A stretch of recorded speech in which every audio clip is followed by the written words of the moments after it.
RTP. Nos acompaña a esta hora, ya 8:12 de la mañana, Walter Spurrier, el analista económico y máster en ciencias políticas. Vamos a hablar con él sobre la situación económica del país. Bienvenido, economista Spurrier, a la mañana en RTP. Muchas gracias por tenerme aquí. Mis saludos a ustedes este inicio de semana y listo para atender a sus inquietudes y sus preguntas y contestarles de la mejor manera posible de lo que esté a mi alcance. Gracias a usted, economista Spurrier. Quería yo iniciar con la revisión del Fondo Monetario Internacional. Si bien ya tiene algunas semanas desde que se ha dado tal vez un aumento y ciertas preferencias debido a algunos cumplimientos que hace el Fondo Monetario Internacional, bueno, cumplimientos que ha hecho Ecuador a recomendaciones que hace el Fondo Monetario Internacional, para ser un poco más precisos y así garantizar el pago de los préstamos que se realizan a nuestro mayor acreedor en estos momentos, como es el FMI, sumarle lo que en estos momentos se está haciendo. Desde la vocería de la presidencia se ha dicho que esta simplificación de los ministerios, por decirlo de alguna manera, y también reducción de los gastos del Estado. De hecho, estos 5.000 funcionarios que han sido sacados representan un poco más del 1% del grueso total de lo que realmente representa la burocracia y los funcionarios en el país. En este sentido, le quiero consultar, ¿es o no una medida que suma a esas recomendaciones del Fondo Monetario Internacional, o era necesario poder un poco limpiar a este Estado obeso? Sí, bueno, es ambas cosas. Está dentro del compromiso del gobierno con el Fondo Monetario y además era necesario. O sea, recordemos un poco, ¿no?, apretadamente lo que ha sucedido desde que subió al poder Noboa. Cuando subió al poder para completar el periodo de Lazo, se encontró una situación fiscal muy dura, al punto de que no sabían si iban a poder pagar los sueldos del sector público, y tomó medidas importantes. Una de esas impactó a toda la población, el aumento del IVA de 3 puntos, y luego una serie de contribuciones temporales a las empresas privadas. Y cuando va al Fondo Monetario y le pide apoyo, el Fondo Monetario le dice: oiga, pero usted ya hizo lo que yo le iba a pedir, por supuesto tiene el apoyo y le vamos a entregar el dinero de este programa de 4.000 millones de dólares a medida que veamos que usted sigue cumpliendo con lo que usted nos ofrece que va a hacer. Por supuesto, lo que ofrece el gobierno es algo que estaba pactado con el fondo. Entonces, cuando tocaba hacer un nuevo desembolso en abril, y el fondo tenía que revisar abril de este año, y tenía que revisar cómo había cerrado el año 2024, se produce la sorpresa de que Luisa González empate en primera vuelta con Noboa y pudiese ser la presidenta, en circunstancias que quien sería realmente el que mandaba en el país, Rafael Correa, estaba en contra del acuerdo con el fondo.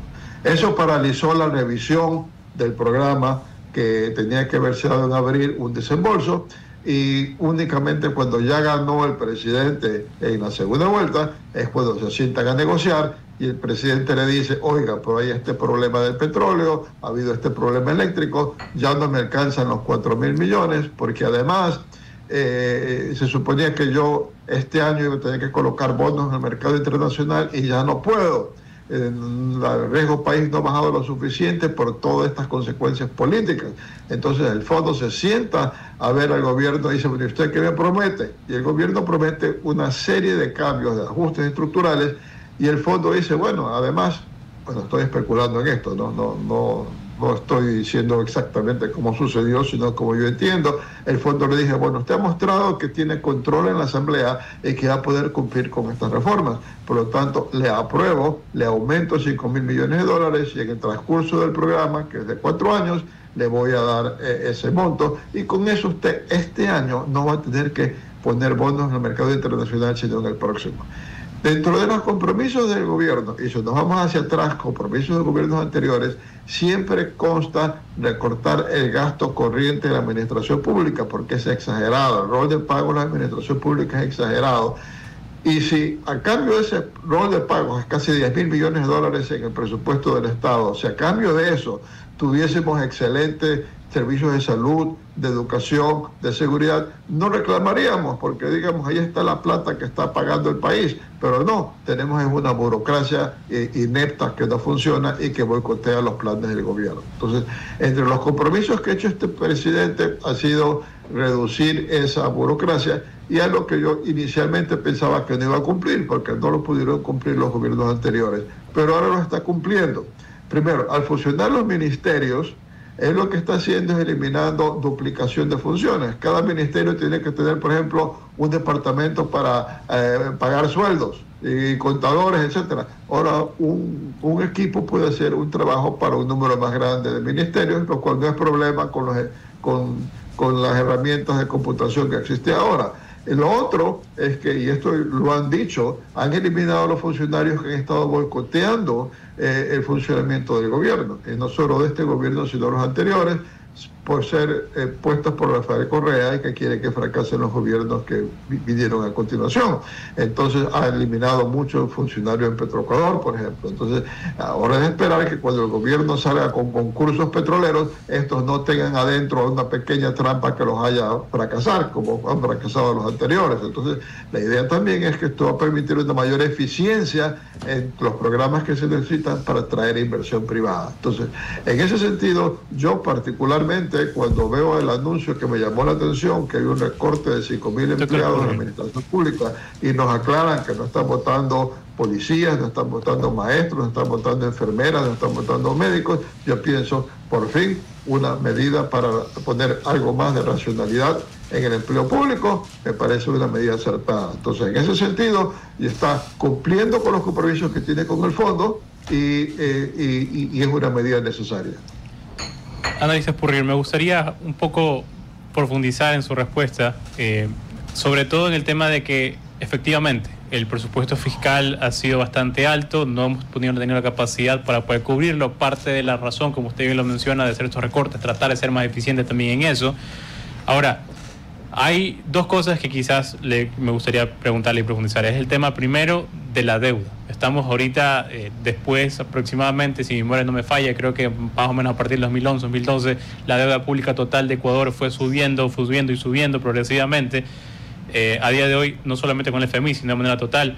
Esa deuda en algún momento los ecuatorianos tenemos que pagarla. Entonces, quizás hay mucho de eso que se está aplazando como consecuencia para tratar de sostener el presente. Y la segunda, bueno, para hacer la pregunta precisada en la primera, sería efectivamente qué tan grave pueden ser estas consecuencias a futuras de esta acumulación de deuda y cómo poder resolverla. Y la segunda pregunta que quiero hacerle es netamente ya ligada al ámbito de lo laboral, del empleo. Se anunció con estas medidas que aproximadamente 5.000 funcionarios públicos iban a ser cesados. Ahora, ellos van a entrar al mercado laboral, el CPA, que está buscando actualmente empleo, donde solo 3 de cada 10 ecuatorianos tienen empleo formal. ¿Qué se puede hacer también para acompañar? ¿Qué otras medidas se pueden acompañar con este recorte para que justamente las personas, no solo aquellas que fueron despedidas, sino esos 7 de cada 10 que no tienen empleo en Ecuador, puedan acceder al empleo formal? Bueno, comencemos con la primera pregunta, que es la parte de la deuda. En efecto, una vez que se cayó el precio del petróleo allá en el año 2014, el presidente Correa no quiso hacer ningún tipo de ajuste, sino que dijo esto va a ser temporal. Él era muy optimista sobre el precio del petróleo y endeudó el país brutalmente para mantener el gasto corriente. O sea, y después cuando ya se dio cuenta que el precio del petróleo no se iba a recuperar, dijo, aquí le voy a dejar este problema a un sucesor, lo voy a dejar a Lenín Moreno, que él se encargue, que él fracase y yo después regreso como gran salvador. Entonces dejó al país tremendamente endeudado. Y no hubo mucho a cambio, porque si toda esa inversión se hubiera usado bien, hubiera generado mayor producción nacional que permitía pagar la deuda, ¿no? Porque cuando hace una inversión del Estado en algo que no genera dinero directamente, no importa si genera un mejor ambiente y facilita la producción para que el país produzca más. En este momento es la deuda. El mayor problema de la deuda no es que es tan alta, o sea, sí es alta, pero no es que sea tan alta, sino el mayor problema de la deuda es que en el mercado internacional no quiere aceptar nuevos bonos del Ecuador, porque si usted va o yo vamos a nuestro banquero y le decimos, se está venciendo mi crédito, pero yo ahorita no puedo pagarle ese monto, renovemos, o mi actividad económica requiere que yo tenga ese capital de trabajo, renovemos, el banquero, si ve que uno está más o menos bien, le renueva el crédito.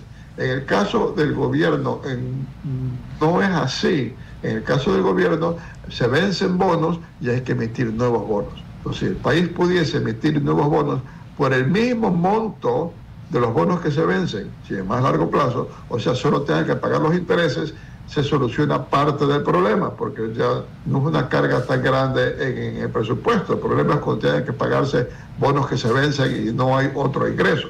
El segundo punto es que tiene que haber medidas para que la economía funcione mejor. En nuestras metas debería ser ahora poder renovar los préstamos, lo que los nuevos préstamos sustituyen a los que se vencen, y simultáneamente hacer que crezca la economía para que esa deuda en relación al tamaño de la economía se reduzca. No es tanto pagarla, no es tanto reducirla. Aunque con esto complico un poco la respuesta, el mercado internacional apunta que a futuro van a subir las tasas de interés por las medidas de aranceles de que está tomando Trump, y por lo tanto sería conveniente tratar de reducir la deuda en bonos, pero bueno, por lo pronto la meta principal tendría que ser poder nuevamente emitir nuevos bonos, pero no para endeudarnos más, sino para reemplazar los que se vencen, y también para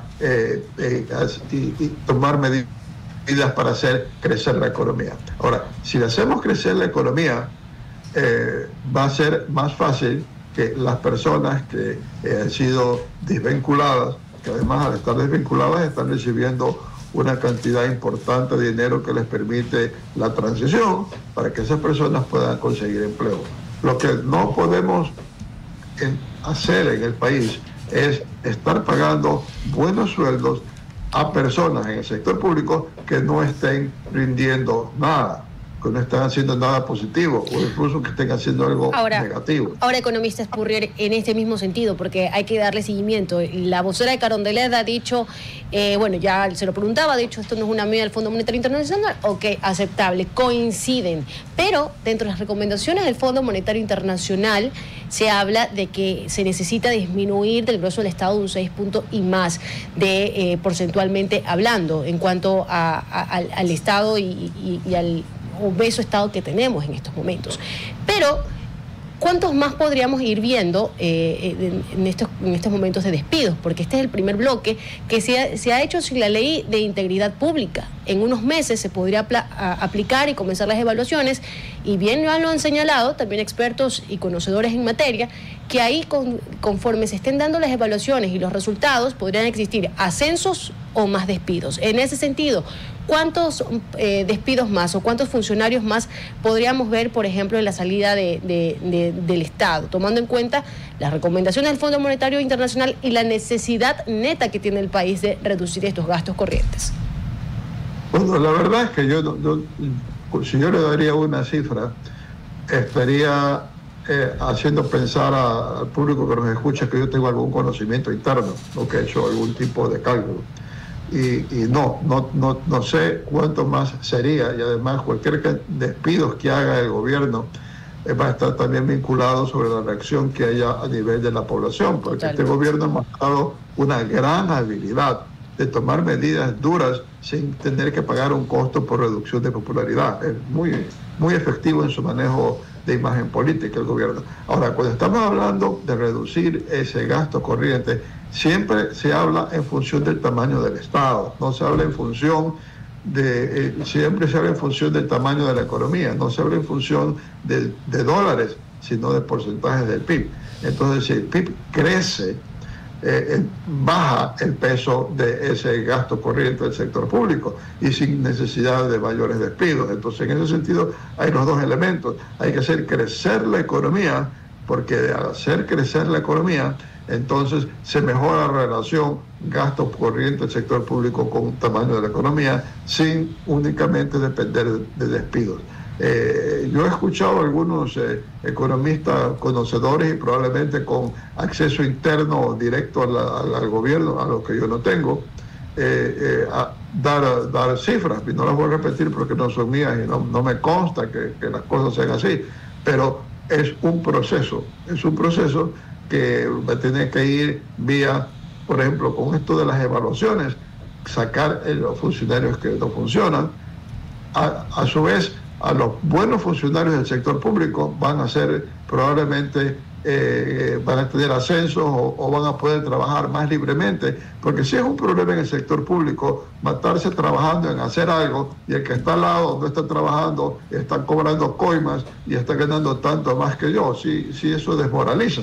En el momento que se quite la gente que no funciona, o gente corrompida, o gente que tenga una agenda política para boicotear los planes del gobierno, los buenos funcionarios del sector público, que por supuesto hay en gran número, van también a estar más estimulados a trabajar eficientemente. Entonces, es un proceso, no tengo cómo dar el número de empleados que se van a reducir, qué tiempo. Me tomó por sorpresa la medida, tengo que reconocer, porque si bien está, como digo, en la nueva carta de intención, porque la nueva carta de intención de julio 8, pero en cartas de intención anteriores no se ha cumplido. Entonces yo decía, eso lo dicen, lo van a hacer, y ahora lo han hecho, lo que me parece correcto, pero no tengo cómo precisarle cómo va a ir. Lo único que le digo es, no solamente es el número de empleados que se despiden, sino que si crece la economía, con el mismo número de empleados, baja su peso en relación al PIB y se estaría cumpliendo con las metas.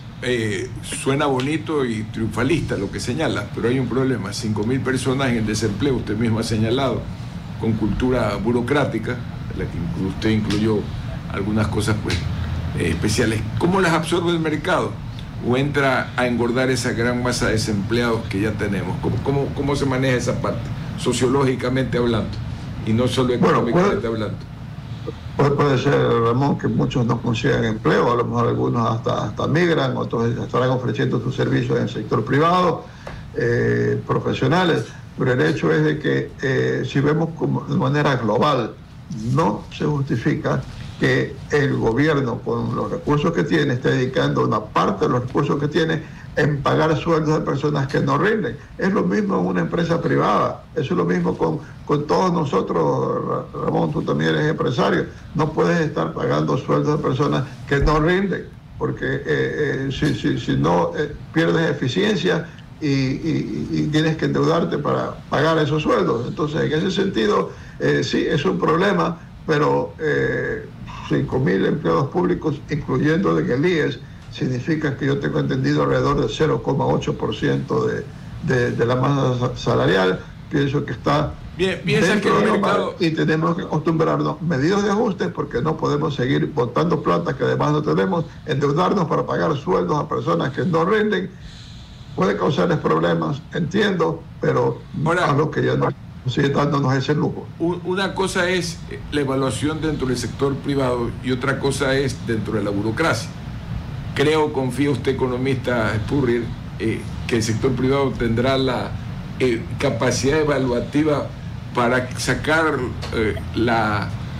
lo obeso, sacar el pellejo, y no llevarse ahí mezclado pellejo con lomo fino, por decirlo de alguna forma, querido Walter. Sí, bueno, sí puede ser, Ramón, puede ser el caso que si se van a despedir 5.000 empleados, obviamente tiene que haber errores, ¿no? Tiene que haber que alguna persona que evalúa está evaluando mal a un enemigo y alguien que no le cae bien, y resulta que termina yéndose a alguien que sí ha funcionado adecuadamente. En 5.000 personas pueden haber ese tipo de situaciones, lamentablemente, pero yo pienso que en general esta es una manera adecuada. Fíjate, por ejemplo, Ramón, un caso en concreto. No hace un par de años Petroecuador absorbió Petroamazonas, o sea, dos empresas públicas que existían, hacen prácticamente lo mismo y no votó ni un solo empleado. Cada vez que hay fusión de empresas privadas, se despiden personas, porque parte de la mayor eficiencia es quitar los puestos que se repiten. Pues ahora tengo entendido que he visto una lista, en todo caso, de empleados de Petroecuador que han sido despedidos. Probablemente son empleos redundantes. No se requiere tener tantos empleados cuando Petroecuador tiene tiene menos nivel de operaciones y no tiene ni siquiera dinero para invertir. Entonces, en ese sentido, pues tendrán que, si hay una apertura económica por el sector petrolero, esas personas van a ser absorbidas. Y si no, probablemente como en otros países sí hay actividad petrolera importante, en otros países no hay esa visión negativa a la producción petrolera que hay en el país, que nos está llevando a cerrar el campo con mayor perspectivas de crecimiento que hay en ITT, pero en cambio en Colombia, en Perú, en Guyana, en Argentina, en Brasil, hay exploración petrolera. Esos empleados del Petroecuador a lo mejor van a poder conseguir empleos en el exterior, porque el Ecuador tiene ya décadas de tener una actividad petrolera importante y tiene muchos técnicos. Entonces, en ese sentido, tendrán que ver cómo se ajustan. Pero si una persona no rinde en el sector público, no puede esperar que el Estado lo mantenga. Más bien, si quiere apoyar a la población, la plata tiene que ir en bonos a personas más pobres y que no tienen la capacidad de insertarse en la economía. Ya se sabe. Por un elimine la administración pública, ¿cuántas familias puede estar manteniendo que necesitan un bono? O sea, ya se sabe cuánto, querido Walter, ya se sabe cuánto va a costar estos despidos al Estado ecuatoriano. Yo no sé, creo que algunas cifras han dado, pero no sé cuánto va a costar, serán una buena cantidad de millones, pero es un gasto de una vez y no en adelante. Veamos yo traigo esa pregunta porque se ha hecho. ¿Sí? Y yo traigo esa pregunta porque quería recordar cuando esa misma actitud hubo en el gobierno de Sixto Durán Ballén. Se expulsaron algunas personas, pero luego el sistema burocrático los reabsorbió como asesores, como una serie de cuestiones, y en el fondo fue realmente un juramento a la pecera, no voy a decir a la bandera, es decir, un gasto inútil, no se logró lo que se esperaba, eficiencia estatal, querido Walter. Estoy totalmente de acuerdo, Ramón. Yo soy un tanto optimista en la situación actual por dos motivos, Ramón. En primer lugar, una situación que se ha dado, que nos han dicho todos los ministros de Finanzas con que yo he conversado, es que hay personas que han sido despedidas recibiendo todas las indemnizaciones del caso, despedidas a lo mejor el año pasado, hace 5 años, o hace 10 años, o hace 15 años, van a un juez y el juez ordena que los restituya, y que los restituya pagándole todos los sueldos que no le pagaron porque lo despidieron, además de intereses y de multas. Y lo que me dicen los ministros es, y yo sé que lo que le ponen como multa es lo que se le paga al juez a cambio de eso. Y cuando pone eso el juez, además dice, le congela las cuentas personales al ministro de Finanzas y su familia, o sea que le causa un problema al ministro que tiene que aceptar, allanarse a lo que le dice el juez. Entonces, esa situación en la que se ha dado también, y por eso los despidos han sido absolutamente inútiles. Pero estamos con un presidente que hoy tiene una mayoría legislativa, que acaba de hacer este cambio, va a hacer nuevos cambios, y que se ha manejado bien políticamente, y si las cosas las hace bien, la economía para cuando vengan las próximas elecciones va a estar en mejor situación y el electorado lo va a premiar. Eso puede o no darse, pero esas son unas perspectivas que hay, y él está gobernando con miras a los próximos 8 años. Entonces, en ese sentido, no va a pasar pues lo que pasó, que se va Sixto Durán y viene Abdalá Bucaram, digamos, no se va a dar esa situación. Es una situación en que probablemente vamos a tener un gobierno que va a poder mantener esta situación de fortaleza política por muchos años, por lo pronto al menos por 4, quizás por 8, y no se va a dar esa restitución de personas despedidas. Entonces yo pienso que es la oportunidad de hacer ese cambio. Con Noboa no sé si se vaya a dar el escenario positivo que menciono, pero tengo esperanzas que sí se dé y de que lo logre hacer, y que no vayan a reintegrarse a estas personas por otra vía en el sector público, haciendo un costo innecesario sin el beneficio. Ahora, hay un costo, cierto es, pero recordemos, por ejemplo, lo que ha pasado en un sector que es medio público, medio privado. el Banco del Pacífico, lo que hizo cuando González estuvo en la presidencia del Banco del Pacífico. Despidió una cantidad de gente, significó malos resultados económicos del banco ese año, lo criticaron, le dijeron que lo que quería era dejar mal al banco para regalarlo, para venderlo como precio de gallina enferma.